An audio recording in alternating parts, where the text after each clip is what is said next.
Okay, just got back from Watchmen on IMAX.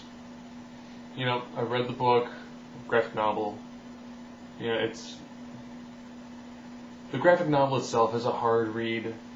It's not, it's very compelling, but it's very laborious at the same time. The movie, for the most part, follows the book fairly well. That's why it's almost 3 hours long.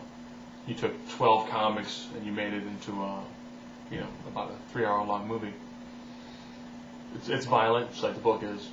It has sex scenes, again, very similar to the book. Now, most people will discuss one aspect of it. Dr. Manhattan is naked, so you do see male genitalia. But, it's just there.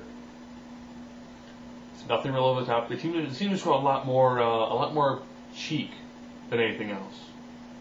You've got a sex scene where the music to it is a unique choice, but very graphic, follows the book fairly well.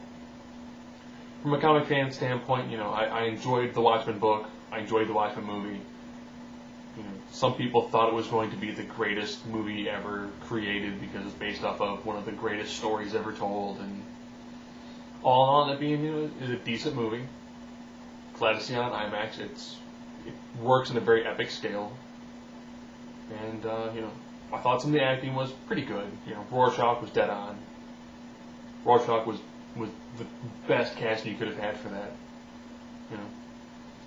The Silk Spectre, the older one, definitely played well when you look at some of the older style of superheroines. And the younger one, so they're going to say her acting is kind of wooden, but given that she would have spent about 10 years primarily with Dr. Manhattan, and he fairly well doesn't have any grasp of human interaction or emotion, it kind of makes sense and it kind of works with her.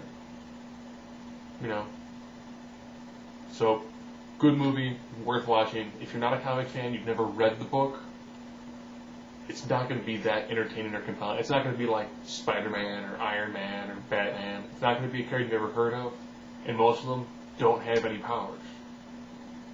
So, very good book, made a very good movie. That's it. Awesome to see on IMAX.